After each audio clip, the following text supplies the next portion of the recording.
Hey, all gravity. Any day above ground livid. Well, any night above ground livid. Hope everybody did well today. Thank you for looking at the upload with Rob Smith. Thank you for running the numbers up. But I need to bring this to the family. I was going to do this tomorrow morning, but I can't sit on this. These three said something very alarming yesterday that I think we all need to pay attention to. I'm not even going to play with this. We just going to get to it. I need y'all to hear this conversation that Charlie Kirk, Tim Pool, and Tucker Carlson had on Tim Pool's show live at America Fest yesterday. I need y'all to listen to what they were talking about. Let's get into it. Fair use. Voting like code like AGPL3, so at least we can look at the code. It doesn't mean that people can't hack into it, and that might still be an issue, but at least we know that the machines are doing what they're supposed to do, if we're going to use those. Yeah, I mean, no country serious about democracy would ever use an electronic voting machine, and many don't, because anything digital can be manipulated. Look at Wikipedia. Look at the internet, where entire portions of history are now gone. So I would just demand that we have no electronic voting machines. Why would you even want to worry about that? But I would say that you don't want to give the other side credit for being straightforward or honorable, because they're not. And so it's not a question of convincing anyone. The argument against Trump in 2020 wasn't a wall is bad. You can't make that argument. The argument was, he's a bad person. And then we had COVID, which of course was the kind of pivotal fact of that election. So I think you have to assume if we have another pandemic or a war, particularly a war between now and election day, that is either, an intentional act to subvert our democracy, or it certainly will be harnessed for that use. So I just wouldn't assume that it's going to come at you straight and head on. Yeah. You know what I mean? Yeah, you have to understand, people don't relinquish power peacefully. The establishment has a lot of power that they're abusing right now. We're dealing with criminals. We're dealing with individuals that have committed psyops, that have committed horrible atrocities on the people of the world, that have started wars, that have started literal gene splicing, chemical.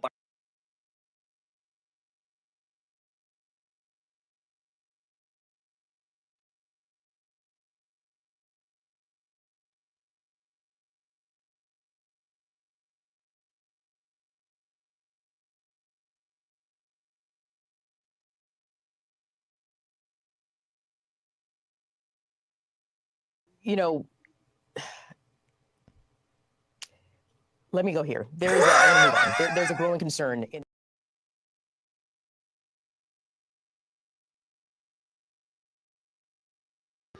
I need y'all to listen to this. This right here should alarm all of us and put our senses on high alert. I also think a lot of people, especially white Christians, they're resisting identity politics. They don't want to go to that next step, but that's where it's heading. I mean, it's going there quickly. I mean, white identitarianism is going to happen, and they want it to happen. Well, they're creating it, and I speak for myself as someone who's 54 and grew up in a totally different country. I don't want to identify as white. I don't even like thinking about that stuff. I like thinking about how people really are. I don't like thinking of them as members of groups. Yep. And they're pushing it. They're like, everyone has an identity. Everyone's a member of an identity group except the majority, who are despised, and we're trying to make them into the minority, but you're not allowed to organize as a specific as your identity. And it's like they're not only encouraging it, they're guaranteeing its emergence. Did y'all hear what he said? Did y'all hear what he said? I'm going to play it again. Listen.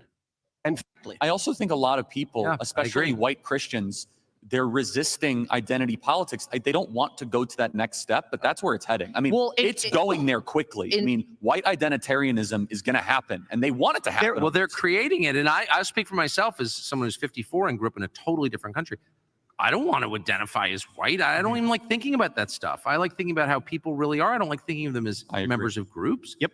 And they're pushing it. They're like, everyone has an identity. Everyone's a member of an identity group except the majority, who are despised, and we're trying to make them into the minority, but you're not allowed to organize as a specific as your identity.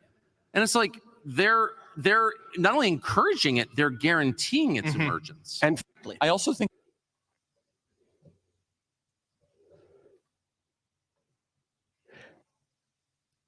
You mean to tell me now you don't want to be part of the group that started racial constructs? That's what you're telling us right now. You don't want to be part of the group that gave us racial constructs. Y'all made it about race. And that punk Charlie Kirk, when Tucker started talking about I agree. He's one of the main ones. Every time something happened, he want to talk about black people. Every time. Oh, okay, Charlie. You want to play that game with us? Okay, we're gonna play that game. We gonna play the game. It's always the white Christian males, right? It's always the white Christians, right? Okay. Now y'all don't, boy. Okay. Uh-huh. Yeah. Charlie Kirk, you got a lot to answer for, sir. You got a lot to answer for. Because the other day, you went after Mr. Herring by covering for Hannah Payne. You made it seem like you called that man a criminal. A man who was on the verge of dying, you called a criminal. He was trying to get to the hospital. You called him a criminal.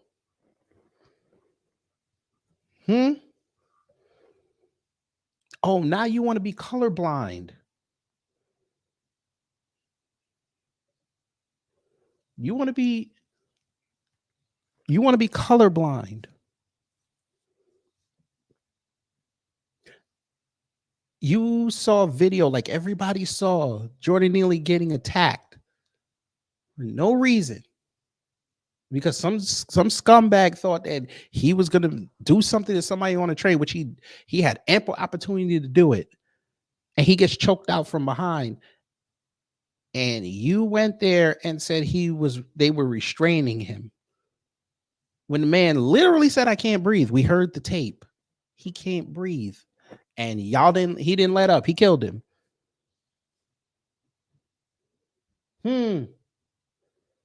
Really, Charlie? Now you want to play colorblind politics? Okay, let's play colorblind politics with you, sir. What did you say about George Floyd?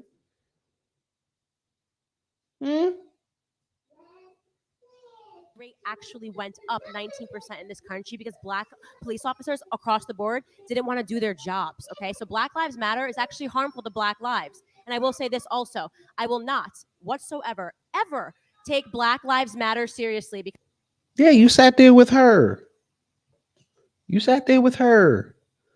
Yeah, playing racial games. Yeah.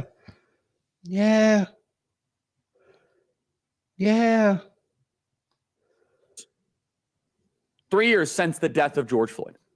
Go ahead and talk. Remember, let's just remember the context of what happened with George. Go ahead. The context. What's the context? Lockdowns. People were not able to go to sporting events. Okay, sir. Oh, so George Floyd. Okay, go ahead.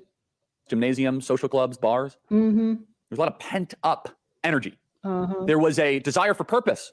Churches were closed. So people wanted to be part of something. Remember, as Aristotle would say, we are social beings. Want to be part of something. We desire for some form of community. He believes politics. Aristotle argued that politics is the highest form of community because it combines morality and sociability. And so when you lock down all of society and there's no churches and people are staring at screens all day long, it set the table, had all of the ingredients for a mass social movement explosion. It was just ready. Plus, it was 2020. It was the race issue that most white people are completely uncomfortable talking about, and it just hit it perfectly. Now, it's a tragedy when somebody dies. Okay, George Floyd did not deserve to die. But here's the more important point: we basically ignited a cultural revolution centered on the idea that America was in a crisis of racism, and that rooting out this racism has to be the number one goal of American life. So, what was the outcome of this crusade 3 years later? Well, the most immediate impact, ironically and tragically and devastatingly, was Black America. White America is actually doing fine. Upper middle class white liberal America is richer than ever before. And I hate dividing things based on race. You just said family.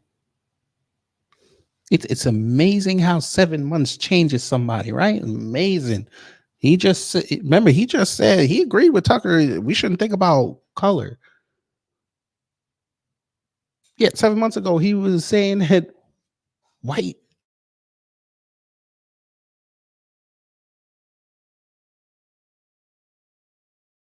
Okay, go ahead. Continue. But white liberals on the Upper East Side, white liberals in the Hamptons, white liberals in, you take your community, Menlo Park, the laptop class, white liberals that wore masks all day long, they're fine. You sure about that? Because up on the East Side, they were pissed off that they were bringing migrants up there. Or you forgot about that? Okay, you forgot about that. All right. Go ahead, Charlie, because you know conservatives don't do research, but it's okay. So I'm sorry, social media conservatives don't do research. Continue. They're richer than they were 3 years ago. They're more financially solvent than they were. White liberals did not feel the damage of this. You know who did? Black America. And so what is the result? 3 years later, we have gone through our own cultural revolution. Are we freer? Is Black America stronger? Are there more Blacks reading at grade level and graduating high school? Are more Blacks forming families? Are more kids being raised by Black fathers? No, the opposite. Is there less gang violence? No. We have seen the damaging of our urban core. White liberal America is more powerful than ever before. And yet the other part of this is the lie has made more progress in the last 3 years in our textbooks, our cultural institutions, and our narrative. How the hell does he know that? Huh? I like how you didn't mention that white liberals facing that fentanyl. I like how you didn't mention that, or them white liberals facing that familicide. I like how you didn't mention that, but of course it always pivots back to the black people, right? Oh, look, Tim Pool, listen to what he said about George Floyd. I think it was in New York. They're saying it's a hate crime. It may be a hate crime. What? Think about this insane double standard. So I'll pause real quick and just do a throwback to Jen Cougar's tweet about conservatives or whatever faction the right is losing the culture war. I got to tell you, if these leftists can go down and tear down statues with impunity, and they do, and in Philadelphia, when they tried to tear down Christopher Columbus, a bunch of dudes showed up with bats and crowbars and fended off this attack. So the city intervened and took the statue down. And then George Floyd gets statues. Look, I get it, man. We don't like the guy died. It's a tragic story for sure. But they're building statues and painting murals to this guy. And if somebody vandalizes it, it's a hate crime. All right, now that's insane. With a lengthy criminal record, who went up to a pregnant woman and put a gun on the pregnant woman's stomach, who was trading counterfeit bills and was likely at a lethal amount of methamphetamines at the time of death. This is who they want to act as if should be, given a saint-level platform on the Democratic Party. I've got to correct you on that one, Charlie. We don't know if the meth in his system was lethal, but we do know the fentanyl likely was. I will stand happily. And you were proven wrong a year later. Now, how about that? I bet you never said sorry. Corrected of which deadly substance he was actually driving. He was behind the wheel of a car, high on fentanyl, had a speedball in his mouth that he spit out in the back seat, and he's got statues. But and then you laugh, and then they laugh, but now they're lamenting whiteness. The white identity needs to rise up. Get it, man. We don't like the guy died. It's a tragic story for sure. But they're building statues and painting murals to this guy. And if somebody vandalizes it, it's a hate crime. All right, now that's insane. Dude, they didn't ask us for that. They did that. Why aren't you getting at them white liberals that funded that? That wasn't us that did that. Huh? Makes sense why they give him a statue, though, is because they need to keep the lie going.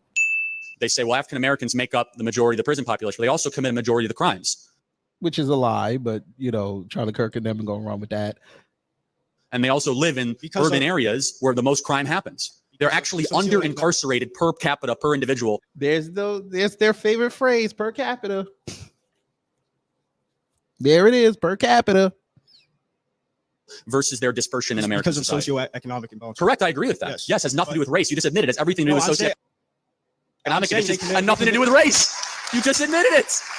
Has nothing to do with their black. It has everything to do with their poor. Race is deeply tied to socioeconomic. No, it's not. Why are Asian Americans the most rich people in the country? Oh, God. Okay.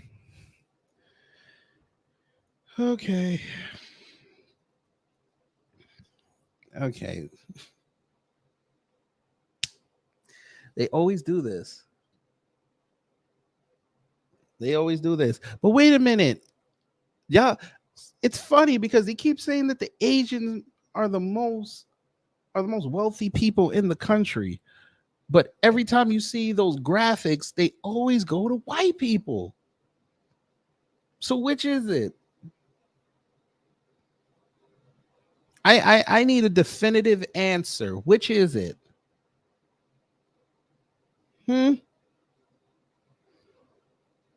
Somebody tell me.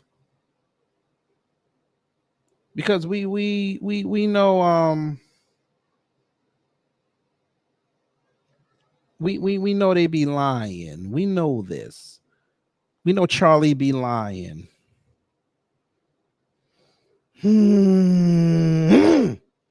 Hey, you want me to show you that Charlie be lying? And again, conservatives don't do research. Here you go. You know,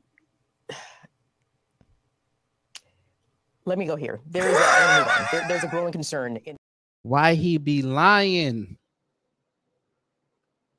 I thought white people are telling us they don't want to be victims. Huh? What does that say, fam? Average, median, and top 1% income by race and Hispanic origin. Oops. Average income, median income, top 1%. White, non-Hispanic. Look at the, well, shit. Look at this. 83,154. What year is this? Let's see. This was in 2022. So somebody's lying somewhere. So either Fox News is lying to him or somebody's lying somewhere. Because they're not, the top 1% of Asians and white people, they're not that far off. So I think white people are lying to I think Fox News and them are lying. Now we know why the Asians are high. We know this, but I'm not going to get into that tonight because that's very nuanced and I'm going to get in trouble and I don't want to do it late at night. I want to do that where everybody can hear it.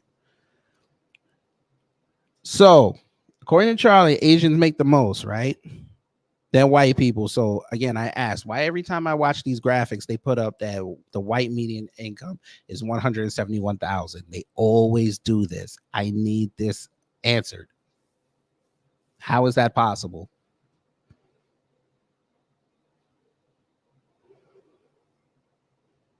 And also, okay, fine. I'll give you a little preview of it.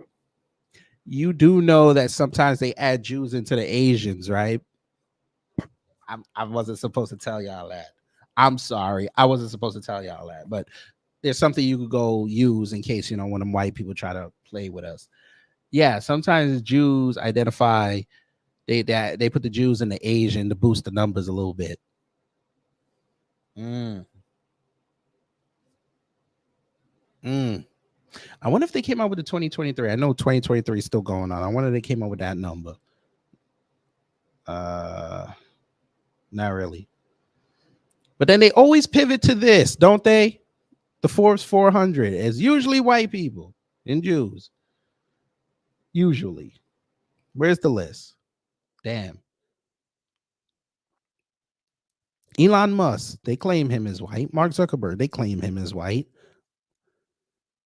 Larry Ellison, they claim him as white. He runs Oracle. They claim him as white. Michael Dell, Larry Page, Sergey Brin, Bill Gates, Steve Ballmer. Finally, the first Asian, Jensen Huang, co-founder of NVIDIA.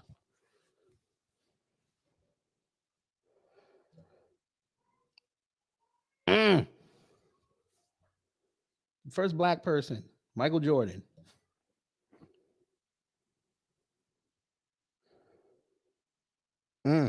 Michael Jordan just got on the list. First pro athlete to make the 400. Oh, yes, Denise. Yes, sometimes they slip them Jews into the Asians, but we're not gonna go there tonight because that's like a whole breakdown. That is an ugly white man. God dog, Phil Knight is ugly. But yeah, Charlie be out here just be telling lies, blood. He got more. They're the richest people in the country. Why, if America's so racist, why are Asian Americans doing so well? Can't equate the history behind African Americans and history. You're right. Asian Americans had it much worse in the 1940s than African Americans. We put them in internment camps. Did y'all hear that, family? We're gonna play it again. African Americans in history. You're right. Asian Americans had it much worse in the 1940s than African Americans. We put them in internment camps. Yeah. How y'all feel about what Charlie just said? Asians had it worse than black people here. One more time. Maybe y'all missed it. I didn't have it full screen. Maybe you missed it. Americans doing so well. You can't equate the history behind African Americans and history. You're right. Asian Americans had it much worse in the 1940s than African Americans. We put them in internment camps. There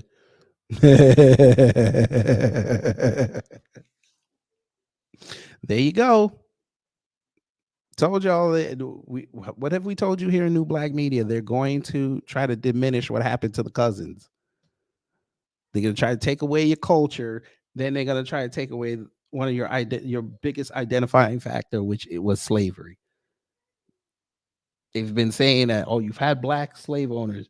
Africa, you need to go get the reparations from them. Not everybody was a slave.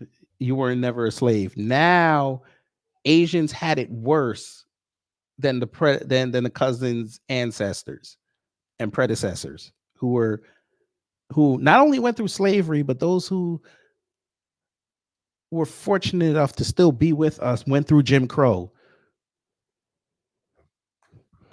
He said it. Now, again, this is an old video, but I know a lot of y'all didn't see this. He said it. Blacklight, you doing too much. You can't tell them that. Cause white people be slipping in with them Asians too, but we ain't gonna go there tonight.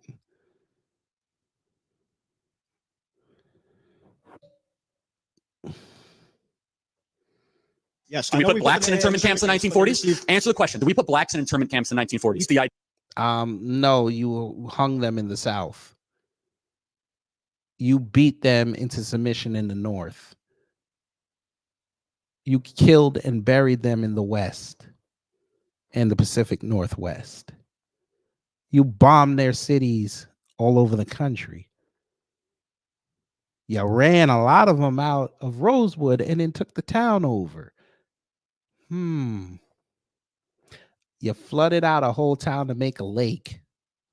Idea that the oppressorship post 1965 with the Civil Rights Act being signed is continuing, and there's this vast white conspiracy to keep black people down is wrong. How is it wrong, sir? How is it wrong? How is it wrong? You literally see the system working today. Every time you talk about a black person getting deleted by the cops, you're saying that the cop did nothing wrong. You playing right into the system. When you got up there with Tim Pool yesterday at your nice little Klan convention, you literally said and agreed with him that with Tucker Carlson that white identitarianism is going to rise up. Tim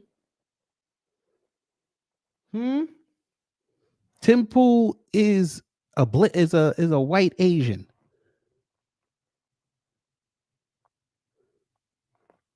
He can play both sides.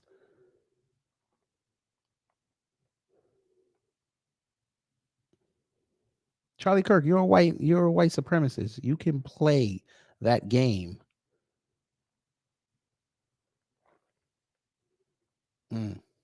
Interesting. Doesn't exist. Is that kind of the current power structure is basically organized around this event. However, history is written by the victors. If these people destroying statues win, if the people indoctrinating children win, the history is going to say that George Floyd was an innocent man who was wrongly targeted. They're going to remove the counterfeit bill. They're going to slowly, over time, the pictures of Chauvin will incorporate devil horns, and he'll get bigger and bigger, and Floyd will get smaller and smaller, even though Floyd was huge and Chauvin was small. History is written by the victors. So in 100 years, they'll say this. Here we go. The big, scary black man.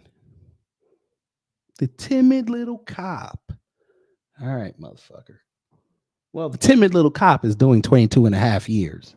And he got stabbed up 22 times. So there's that. Poor, innocent man who was oppressed under a system of white, cis, heteronormative patriarchy was brutally beaten and murdered by neo-Nazis. And we honor his memory because, and the pictures and the images that will come. White, cis, heteronormative patriarchy was brutally beaten and murdered by neo-Nazis. And we honor his memory because, and the pictures and the images that will come out will show him on the ground, like reaching up and people standing around like gasp. Don't they have such a vivid imagination? And then George Floyd gets.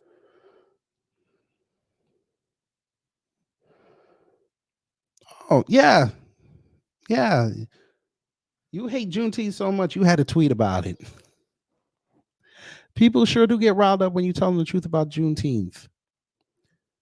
Did you know, according to Gallup, on the eve of it becoming a federal holiday, 60% of Americans knew little or nothing about Juneteenth? Yes, because it was strictly in Texas and in other states.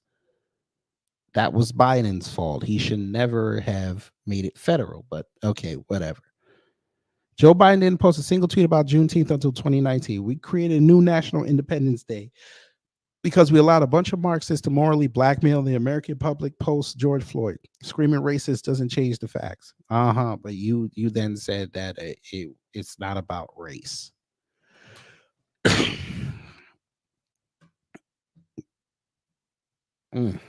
You gotta love them. You just gotta let them talk. You just gotta let them talk. What is this? I bet you he took it down. He didn't. Ooh. Here we go. Y'all are gonna like this. He was talking more. You know, let me go here. There's a growing concern in 143 weeks ago. Look at his face. I swear I must have it. I always get them in these weird looking faces. Look at that face. Look at that face. Why does he look like that? Why is he about to say derp? All right. Let's hear what he says. He's going to tell us the truth about what happened with George Floyd's death. Here we go. He's going to tell us the truth. Where is the sound? Are interested There's in no finding sound. the truth. Maybe they don't want me to play this. Where is the sound? You've come. Hold on. Well, that's weird. That's never happened before. Floyd, if you are interested in there's no finding the sound. truth, Maybe they don't. you've Maybe come to the right maybe the place. ancestors don't I want am me to not play going to make this. the case. That's never happened before. Huh. That's interesting. Okay. Okay, they don't want me to play that. That's weird. That's never happened before. Let me refresh it. Maybe it'll work. Nope. Okay. Ancestors don't want me to play it. All right. He has it on his site. No, I don't want to become an insider. Ooh, he has it on his website. Okay, let's hear this crap. Let's hear this. Let's see. Can I proof it? Damn, I can't proof it. Of George Floyd. If you are interested in finding the truth, you've come to the right place. Oh. I am not going to make the case that George Floyd deserved death, nor am I going to make the case that Derek Chauvin is completely innocent. I'm instead going to present facts, evidence that no one else is talking about. You can come to your own conclusions. I love how they are the investigative reporters. They know everything. Oh, you guys can hear it? So how the hell I couldn't hear it? That's new. I've never seen that before. All right, well, whatever. We got it on. We got it on his website, so we good. Oh, I know why. Because when I stream to Instagram, I mute it on my side so I don't hear the playback. Ah, that's why. I just realized that. It's fine. He said he's going to present us with facts because it's always the conservatives that know everything that goes on out here. They know everything. Okay, good. Show us the facts. In the comment section or in emails to your friends, you can draw any conclusion that you see fit. But you are going to find by the end of this video that there are lots of pieces of information that have been withheld from you. So there are 5 big lies around the death of George Floyd. Number 1, the biggest lie is that this was purely and simply a racially motivated incident. The narrative that a majority of Americans have been led to believe is that George Floyd was an innocent man walking the street, and white police officers decided to pull over their car and target him for no reason. He was parked. The first question we should ask is, how did George Floyd get in an altercation with the police officers in the first place? I am reading from a terrific website, unwokenarrative.com. What? Say that again. What website was this? Who's ever heard of this website? Wait a minute. In an altercation with the police officers in the first place. I am reading from a terrific website, unwokenarrative.com. Who the hell have heard that site? Huh? What? What is this site? I've never heard of this site ever before in life. What is this site? Unwokenarrative.com? Oh, Lord. Somebody actually paid for this domain name. Oh, well, look at that. They changed their name. Let me show you. They changed their name. You can't even get, look, unwokenarrative.com, right? Look, let me see. We'll do this. We'll look it up. Oh, Jesus.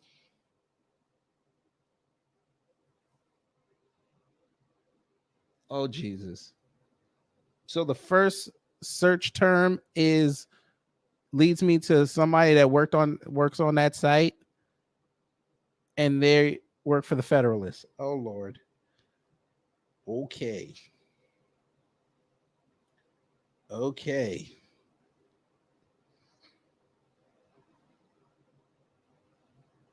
Oh, we in trouble, fam. Oh, they got their own Telegram. Oh, my God. They can't be serious. They can't be serious.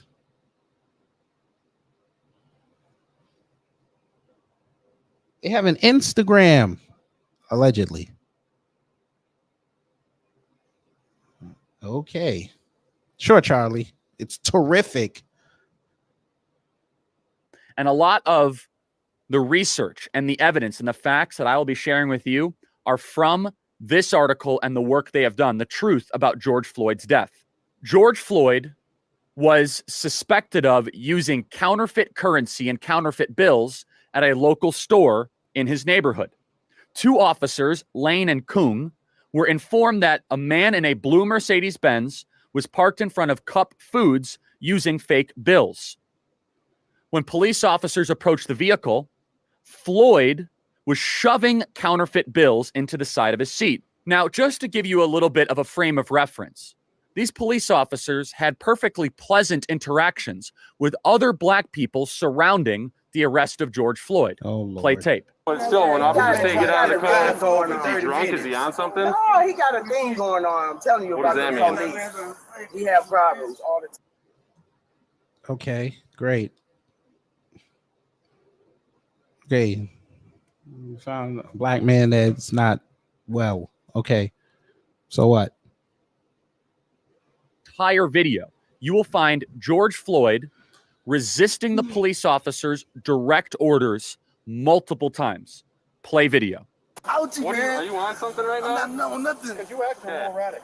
Let's go. Scared, man. Let's go. Sir, he was sitting in the car doing nothing. Why'd you roll up on him? I can't even play this stuff because I know they're going to get me in trouble. We're just going to move on. That is a hell of a face, boy.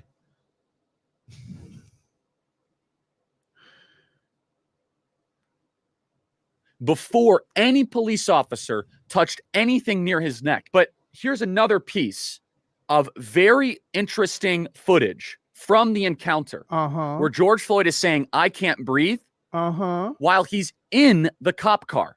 Play tape. I'm not a bad guy, man. In the car. I'm not a bad guy. I can't watch this, but If he's telling you he can't breathe, why are you fucking with him? George Floyd asked to go on the ground. After he resisted arrest, while he was high on fentanyl and methamphetamine, he requested to go on the ground. Quote, "I want to lay on the ground. I want to lay on the ground. I want to lay on the ground." Okay, so what? Maybe he felt like the ground was a little better than sitting in the car. What's the problem? Oh, we know a guy from Main Shot. There was no proof, but they gonna just insist on this, even though we've never seen the counterfeit $20 bill. But okay, sure. 3 times, George Floyd asked to go on the ground. And maybe the ground was cooler than the car. And again, saying that he could not breathe 7 times. You will see that Floyd was incoherent, foaming at the mouth, and erratic, not listening to police officers' requests to calm down and wait in the squad car. Police officers even went as far to say, "I'll turn on the air conditioning. I'll open the window." Police officers are trained to put someone who is arrested in a cop car. No, wow, Charlie. Charlie just told us something that we would never known ever in life. That when a cop has someone detained, they can put them in the back of a squad car.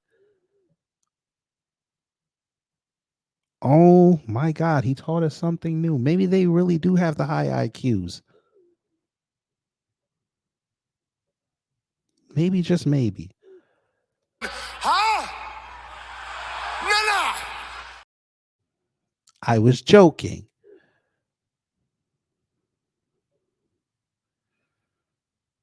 Jesus. He's a good one.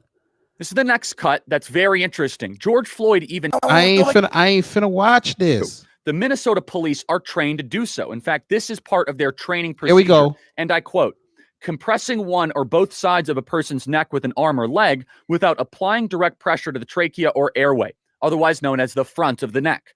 So putting a knee on the back of George Floyd's neck was not against Minnesota training protocol. Oops.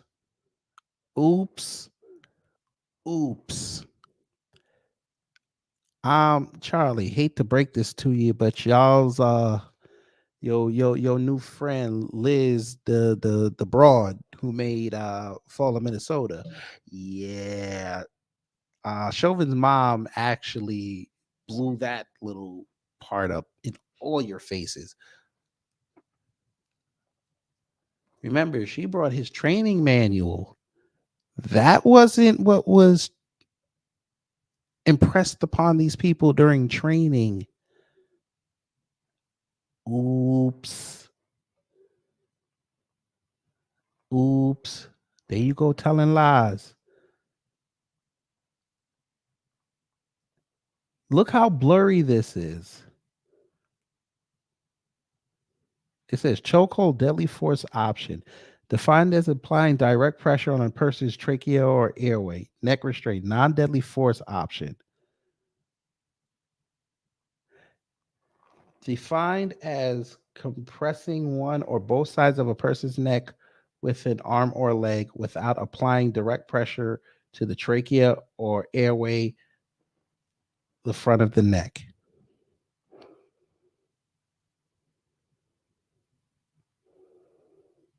Well, here's the problem, Charlie. Number one, the man said I couldn't breathe. Number two, he had lacerations on his face. How the hell did he get that? I guess this was before the autopsy came out. Yeah.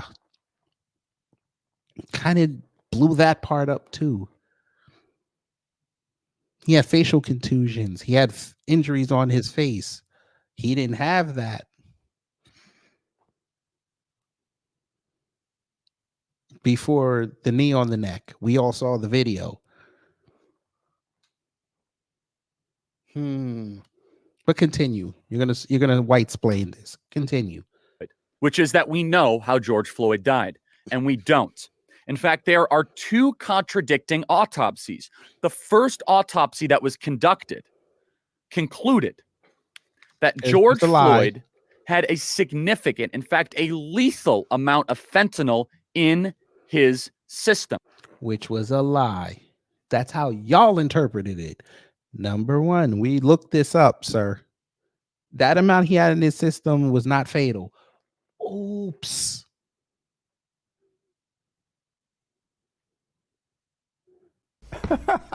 Come on with it. That's amazing.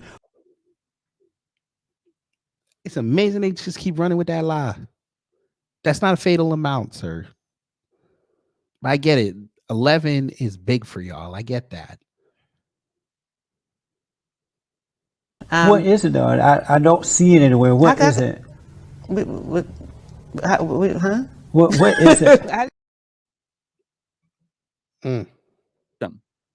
In fact, the Hennepin County Medical Examiner's autopsy report said that Floyd experienced, quote, fentanyl intoxication and, quote, recent methamphetamine use, and that they were, quote, significant conditions leading to his death. You did not read the first page.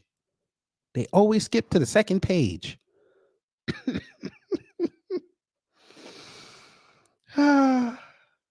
They just bypassed the first page. They just went straight to the drug part. They just missed that. All right, go ahead, Charlie. In another document, Baker, Dr. Andrew Baker, the Hennepin County Medical Examiner, who has no political agenda whatsoever. Allegedly, you said that, okay. Allegedly, you said he was a Democrat. He was trying to make white Chauvin look bad, but okay, go ahead. Said, quote, that is a fatal level of fentanyl under normal circumstances. Which was a lie. The doctor misspoke. That was a lie. Because again, when we did Fall in Minneapolis, we looked up the fatal dose for fentanyl. That was not the fatal dose. That was normal. He would not have died with that amount in his system. Oops. But I like how y'all just bypassed the other drugs in his system. Y'all just said it was the fentanyl. Oops. I know why y'all did that. Y'all want to make black people the face of fentanyl. I get it.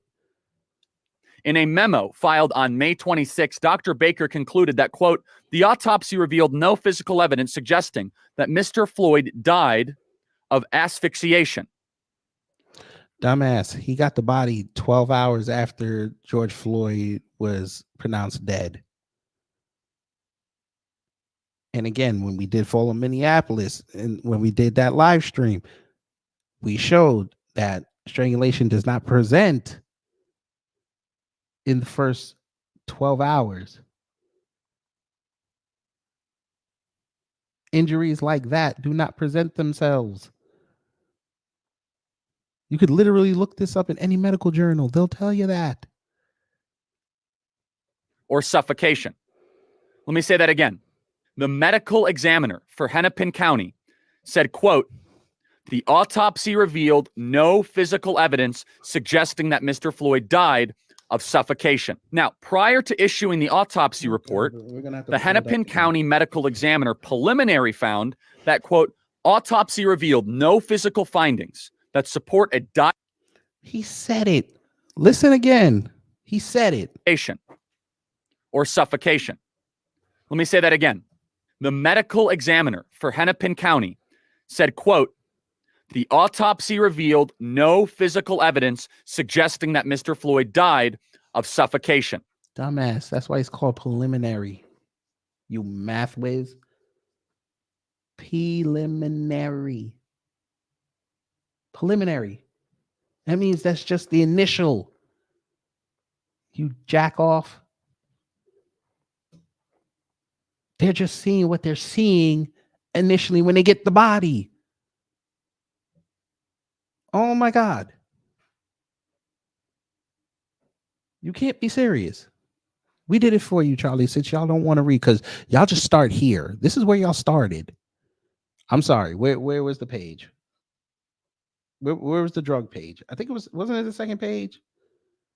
Yes, the second page. This is where y'all started at. Y'all just bypassed the first one. Y'all just went straight to this and the toxicology. But okay.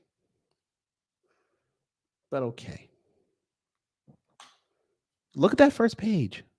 This is the final autopsy. Final. Blunt force injuries. Blunt force injuries of the forehead, face, and upper lip. Hmm. Hmm. Hmm. Hmm.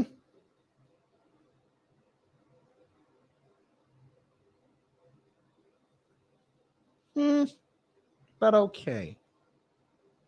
Okay, Charlie. You're smart. Like when they first got the autopsy, y'all say he died of COVID, which was funny as hell. That was the funniest part of the whole thing. Y'all actually ran for about 2-3 weeks saying he died because of the coffee venereal disease. And we were looking at you like, are y'all serious right now?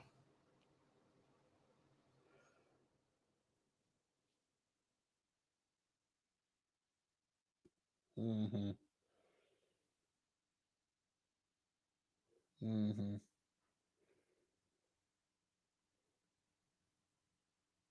But all right. Again, they just love skipping the first page, but all right. Now, prior to issuing the autopsy report, the Hennepin County Medical Examiner preliminary found that, quote, autopsy revealed no physical findings that support a diagnosis of traumatic asphyxia or strangulation. Mm-hmm. And Mr. Floyd also had underlying health conditions, including coronary artery disease and hypertensive heart disease, otherwise known as an enlarged heart. Again, this is from unwokenarrative.com. Credit where credit is due. They found. Okay, I'm done because he's obviously an idiot. All right.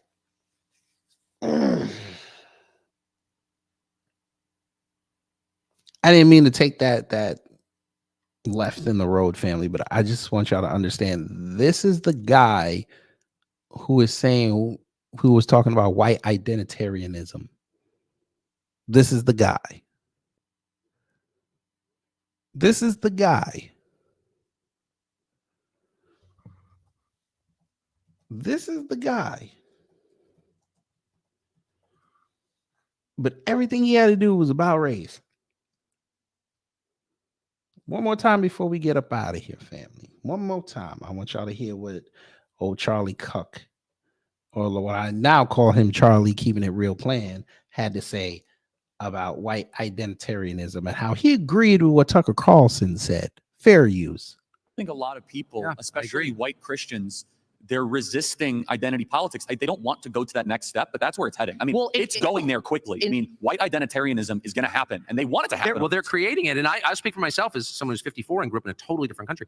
I don't want to identify as white. I don't even like thinking about that stuff. I like thinking about how people really are. I don't like thinking of them as members of groups. Yep. And they're pushing it. They're like, everyone has an identity. Everyone's a member of an identity group except the majority who are despised, and we're trying to make them into the minority, but you're not allowed to organize as a specific as your identity. And it's like they're not only encouraging it, they're guaranteeing its emergence. And I also think a lot of people, especially white Christians, they're resisting identity politics. They don't want to go to that next step, but that's where it's heading. I mean, it's going there quickly. I mean, white identitarianism is going to happen, and they want it to happen. Well, they're creating it. And I speak for myself as someone who's 54 and grew up in a totally different country. I don't want to identify as white. I don't even like thinking about that stuff. I like thinking about how people really are. I don't like thinking of them as members of groups. Yep. And they're pushing it. They're like, everyone has an identity. Everyone's a member of an identity group except the majority. So white people don't have an identity? White people don't have an identity. All right. Okay. Okay.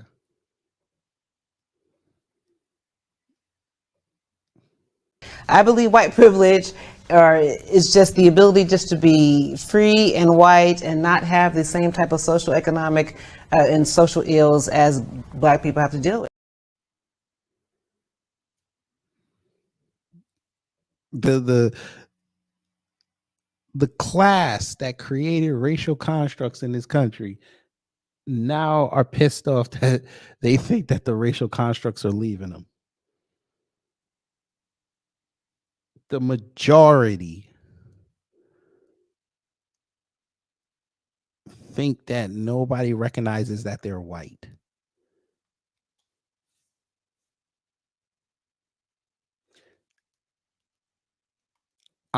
White voting bloc, y'all got a lot of cleaning up to do before November 5th.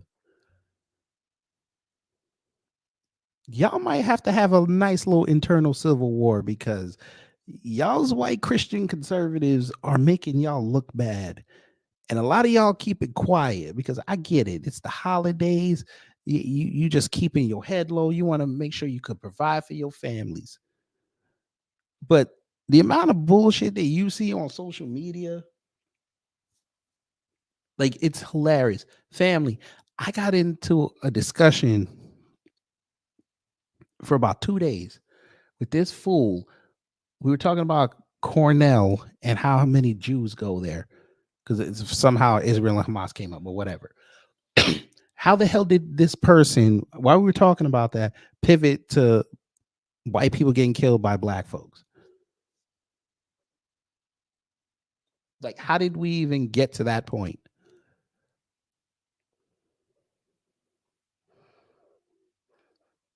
I had to end up muting him because he's retarded. Someone literally asked, what is the percentage of white kids at Cornell? Because it's a video that I got coming up about this motherfucker who did some bullshit. But that's what came up. So we were talking about that, and all of a sudden it became, well, white people are getting killed by black people every day. How did we go there? So even when the discussion, we not even in it, it became about us. But there ain't no racial, but Charlie Tucker and Tim Pool are lamenting about white identitarianism and how it's supposedly supposed to rise up. Like, it hasn't risen up yet. You could literally go on Twitter right now, see a video of white supremacists outside.